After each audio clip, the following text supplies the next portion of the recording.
Hey everyone, in today's video we are going to see one more video of English. So हम basic English देख रहे हैं यहाँ पे. चलिए देखते हैं एक और वीडियो. जैसे कि यहाँ पे आप देख सकते हैं 22 है, दैट मीन्स कि first to 21 videos already uploaded हैं. आप चेक करोगे तो प्लेलिस्ट में बना हुआ है. सारे हैं, आप चेक कर सकते हो प्लेलिस्ट में. बेसिक्स ऑफ इंग्लिश करके एक प्लेलिस्ट है, उसमें आपको एकदम स्टार्टिंग से इसके सारे वीडियोस आपको मिल जाएंगे. स्टोरीज़ वाले भी अलग से वीडियो हैं. अगर आप जिनकी इंग्लिश थोड़ी ठीक है, रीडिंग वगैरह सही है, तो स्टोरीज़ वाले देखेंगे तो आपको ज़्यादा हेल्पफुल होगा. ये सारे जो मैं वीडियो बना रही हूँ एकदम जिनको बेसिक से स्टार्ट करना है उनके लिए है ये. ओके. आर नेशनल फ्लैग, इसे हम अवर या आवर नहीं पढ़ते, इसे हम बोलते हैं आर. क्या बोलते हैं? आर. आर यानी हमारा. नेशनल, नेशनल यानी राष्ट्रीय. फ्लैग यानी झंडा. एक चीज़ और बोलना चाहूँगी, हिंदी पे मत जाइए. हिंदी में कैसा भी लिखूँ, क्लियर ना भी दिखे तो भी प्रॉब्लम नहीं है. हम इंग्लिश सीख रहे हैं तो हमें इंग्लिश पे ही फोकस करना है. Okay. Now look at this flag. Look at this flag. Look at का मतलब उसे देखो या देखो. लुक एट का मतलब देखो. इस या दिस यानी यह या इस. दिस का मतलब हम दो तरीके से यूज़ करते हैं. लाइक दिस यानी यह या इस. फ्लैग यानी झंडे को. इस झंडे को देखो या यह झंडे को देखो. नॉर्मल है. जैसे मैंने बोला look at this man, look at me, look at the black board. Same चीज़ यानी ब्लैक बोर्ड की तरफ देखो, मेरी तरफ देखो. तो चाहे हम ऐसे बोले इस तरफ देखो तो लुक एट. लुक एट का मतलब सेम मीनिंग निकलता है. लुक एट मी, मैंने बोला लुक एट मी, मेरी तरफ देखो. ओके. और अगर बोला तुम ज़रा अपनी ओर देखो, so look at your self. Okay. Look at you. Okay. It is the flag of India. It यानी यह क्यों यूज़ हुआ, मैंने आपको बताया कि इट यूज़ होता है कोई क्रीचर के लिए, एनिमल, बर्ड, या फिर नॉन लिविंग थिंग्स के लिए यानी निर्जीव वस्तुओं के लिए, कोई चीज़ के लिए. इट यानी यह. इज़ यानी है. द फ्लैग यानी झंडा. अब मैंने फ्लैग को कई बार बता दिया झंडा, अभी मैं इसका नहीं बताऊंगी, आप समझ जाना. ठीक है. यह भारत का झंडा है. It is the flag of our country. यह सेम मीनिंग. इट यह इज़ है. द फ्लैग झंडा. ऑफ यानी का. आर कंट्री हमारे. मैंने आपको बताया था आर का यूज़ हमारा, हमारे, हमारी इस सेंस में होगा. हमारी कंट्री. कंट्री यानी देश. तो अगर हम इंग्लिश में बोले ये हमारी कंट्री का है तो हमारी कंट्री बोलेंगे, कंट्री को हमारी बोलेंगे. लेकिन ये बोलेंगे देश हमारा तो हमारा आ जाएगा. तो ये हमारे देश का झंडा है. It is the flag of our nation. अब ये चीज़ें जो मैं आपको एक फ्लैग पे बता रही हूँ ये कई तरीके से यूज़ हो सकता है. जैसे देखो, it is the symbol of our country. Symbol यानी निशानी, ऐसे भी हो सकता है. ओके. कुछ भी यहाँ पे यूज़ करके आप बता सकते हो. यहाँ पे कुछ भी वर्ड्स यूज़ करके आप बता सकते हो इस चीज़ का है. It is our national flag. Same चीज़ है. यह है. इट यह इज़ है हमारा राष्ट्रीय फ्लैग. यहाँ बताया था मैंने आपको national flag. We call it the tricolour. इसे बोलेंगे ट्राई. TRI try. कलर आपको पता ही है. हम इसे और क्या बुलाते हैं? Try colour. वी यानी हम, कॉल यानी बुलाते हैं. इट यानी इसे, ट्राई कलर यानी तीन रंगों वाला. इंग्लिश में तो हम ट्राई कलर ही बोलेंगे ना. इसे हम ट्राई कलर भी बुलाते हैं. ट्राई कलर का यानी तिरंगा ही होता है. अब एक चीज़ और समझिए, यहाँ पे वी कॉल है तो यहाँ पे मैंने बोला आपको हम बुलाते हैं. ता है, ती है, आया. दैट मीन्स कि ये प्रेजेंट इंडिफिनिट टेंस है. Okay. So present indefinite tense है. उसका रूल क्या है? उसका रूल होता है I, we, you, they, plural के साथ में वर्ब में एस या ई एस नहीं लगाते। यही अगर चीज़ है ही शी इट, सिंगुलर के साथ में वर्ब में एस या ई एस लगाते हैं। यहाँ पे वर्ब में एस या ई एस नहीं लगाते हैं जिसके साथ में आई वी यू दे के साथ।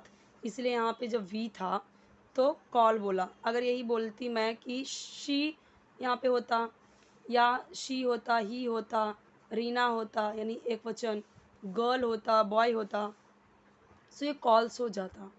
ठीक है, क्योंकि यहाँ पे कॉल यानी होता है बुलाना, लेकिन जब सब्जेक्ट के बाद तुरंत वर्ब आ गया, वर्ब का फर्स्ट फॉर्म है, दैट मीन्स वो ता है ती है में जाएगा, क्योंकि वो प्रेजेंट इंडिफिनिट टेंस का रूल है। सब्जेक्ट के बाद में जस्ट वर्ब कब आता है? प्रेजेंट इंडिफिनिट टेंस या सिंपल प्रेजेंट में ही आता है। अगर यहाँ पे होता वी कॉल्ड तो हो जाता पास्ट इंडिफिनिट टेंस या सिंपल पास्ट। क्यों? सब्जेक्ट के बाद जस्ट वर्ब आया लेकिन सेकेंड फॉर्म में आया, तब हम बोलते उसे हमने बुलाया।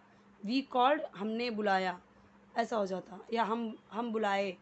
ठीक है, वापिस से सेम चीज़ यहाँ पे, we call it the tricolour, हम बुलाते हैं इसे ट्राई कलर, यानी हम इसे ट्राई कलर बुलाते हैं। वी कॉल इट द तिरंगा ऑल्सो, ऑल्सो यानी होता है भी। तिरंगा आपको पता ही है, तिरंगा नाम है। देखिए जो नाम बोलते हैं इसीलिए थोड़ा सा स्लैंट में लिखा हुआ है ना। और वी कॉल यानी सेम, हम इसे बुलाते हैं। It has 3 colours, it has 3 colours. So same चीज़, अगर किसी का हम पोजेशन दिखा रहे हैं कि इसमें है या इसके हैं, तो हम लिखेंगे it has.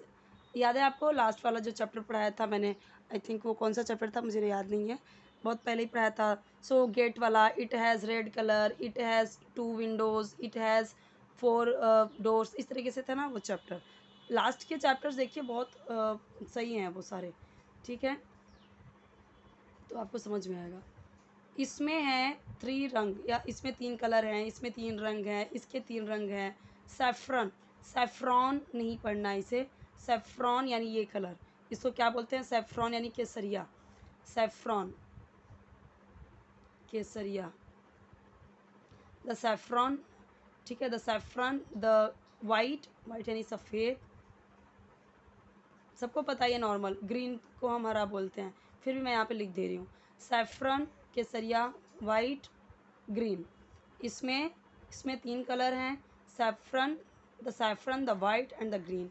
The saffron is at the top, top पे है एकदम। द सैफ्रन यानी एट द टॉप, एट यानी पर, इज यानी है, टॉप यानी ऊपर। सैफ्रन एकदम ऊपर है, सैफ्रन एट द टॉप, ऊपर है। सैफ्रन एट यानी पर, टॉप यानी ऊपर, इज यानी है। The green, green is at the bottom, green is का मतलब है एट यानी पर, द बॉटम यानी नीचे। द वाइट, वाइट इज यानी है बिटवीन, बिटवीन यानी बीच में, बीच में। The saffron and the green. कितना सही सही लाइन दिया हुआ है, आप इसमें और भी चीज़ें ऐड कर करके खुद से सेंटेंसेस बनाइए, सीखिए। क्या बोला गया है? The white is between the saffron and the green, कि वाइट बीच में है, किसके बीच में है? सैफ्रन के और ग्रीन के बीच में है। ठीक है, जैसे 2 लोग 3 बच्चे खड़े हैं, तो मैं ऐसे बोल सकती हूँ ना, Rohan is between the Shyam and Ram, Shyam और राम के बीच में कौन है? रोहन है। ठीक है, ये वाली चीज़ें मैंने आपको एक अलग से चैप्टर में पढ़ाया है, बिटवीन, अबव, ऑन, एट, वो अलग से चैप्टर में है, वो टीचर वाला जो चैप्टर था उसमें है।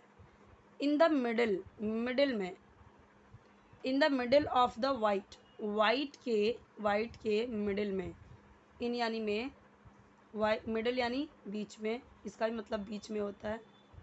लेकिन ये बीच देखो, ये किसी के बीच में नहीं है, ये एक ही चीज़ के बीच में है। इधर कॉर्नर है, इधर कॉर्नर है, ये बीच है ना। और ये बीच कैसा है? 2 चीज़ों के बीच में जब इंडिकेट किया जा रहा है, ध्यान से समझिए, जब 2 चीज़ों के बीच में इंडिकेट किया गया तब बोला गया बिटवीन।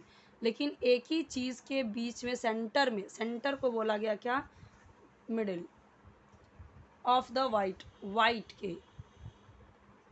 तो यही चीज़ें हैं कि किस तरीके से, अब मिडिल हम बीच में बोलते हैं, मिडिल को भी, बिटवीन को भी, अमंग को भी, लेकिन कहाँ पे कब यूज़ होगा। अब जैसे यहाँ पे कई सारे कलर होते हैं, उसके बीच में वाइट होता तो अमंग हो जाता। क्यों? ये जो बिटवीन था, ये बिटवीन तब क्या हो जाता, अमंग हो जाता। अमंग क्यों? क्योंकि कई सारे के बीच में होता तो इसलिए अमंग हो जाता। दो ही के बीच में था तो बिटवीन हुआ, एक ही के चीज़ के बीच में है तो मिडिल हो गया। बहुत एक एक देखिए, एक झंडे से लेके हमें कितने अलग अलग चीज़ें यहाँ पे समझने को मिल रहा है। इन the middle of the white part यानी भाग, सो सफ़ेद भाग के बीच में, सफ़ेद भाग के बीच में देयर इज़ अ व्हील, है एक व्हील यानी व्हील, चक्र या चक्र। व्हील को हम पहिया बोलते हैं, पहिया भी बोलते हैं, मैं पहिया भी लिख देती हूँ, पहिया या चक्र है। So there is a wheel और चक्र in the middle of the white part, white part के बीच में एक व्हील या चक्रा है। चक्रा हिंदी में तो हम चक्र बोलते हैं, जैसे हिमालय को हिमालय बोलते हैं, राम राम को राम बोलते हैं, और शिव को शिव बोलते हैं। लेकिन जैसे ही वो रुद्र को रुद्र बोलते हैं, जैसे ही इंग्लिश में होता है रुद्रा, चक्रा, हिमालय, रामा, शिवा, ऐसे हो जाता है वो। We call it the Ashoka, हम सेम चीज़ें यहाँ पे जो था वी कॉल, अभी इसकी बात हो रही है पहिए की। We call it the Ashoka, हम इसे बुलाते हैं, सेम चीज़ें आ रही हैं, देख रहे हैं यहाँ पे, वही same present simple tense. Ashoka chakra, हम इसे अशोका चक्रा बुलाते हैं। इट हैज़, इसमें है या इसके हैं 24 स्पोक्स, स्पोक्स यानी तीलियाँ, इसके 24 स्पोक्स हैं। Its colour is navy blue, its colour is navy blue, navy blue पता है ना आपको, डार्क ब्लू, उसे हम नेवी ब्लू ही बोलते हैं, उसे भी हम नेवी ब्लू ही बोलते हैं। आपको पता ही होगा कि नेवी ब्लू है, नेवी ब्लू जैसे कि एकदम डार्क ब्लू जो होता है, ये नेवी ब्लू है। और यही कलर होता है ना हमारा चक्र का, तो ये नेवी ब्लू है। यानी कि ये कलर जो जिस कलर से लिखा हुआ है आर नेशनल फ्लैग, यही नेवी ब्लू है। इट्स कलर, इसका रंग है नेवी ब्लू, और नेवी ब्लू क्या है, यही कलर को नेवी ब्लू कहते हैं। The three colours and the chakra in our flag has a special meaning. The three colours, तीन रंग, अब थ्री यूज़ हुआ है इसलिए कलर्स यूज़ हुआ है, ठीक है। यहाँ पे जब तक वाइट कलर था, कलर कलर एक ही कलर यूज़ किया, तब वाइट कलर, सैफरन कलर ऐसे बोला था, ठीक है। द थ्री कलर्स, एक से ज़्यादा हो गया, दो भी होता तब भी हम कलर्स यूज़ करते, two colours, one colour, but two colours हो जाएगा, three colours, four colours. And the chakra, chakra जो हमने पढ़ा, इन आर फ्लैग, में हमारे झंडे, हैव यानी रखते हैं या फिर हैं, एक स्पेशल यानी विशेष, मीनिंग यानी अर्थ। सो तीन कलर यानी तीन रंग और चक्रा हमारे फ्लैग में एक स्पेशल मीनिंग रखते हैं, एक स्पेशल अर्थ रखते हैं। यानी कि हमारे फ्लैग में, हमारे फ्लैग में ये तीन रंग और ये चक्र एक स्पेशल मीनिंग रखते हैं। ओके, इस तरीके से आएगा। और भी है स्टूडेंट्स यहाँ पे, सो वो मैं आपको नेक्स्ट वीडियो में बताऊँगी, नहीं तो वीडियो काफ़ी लेंदी हो जाएगा।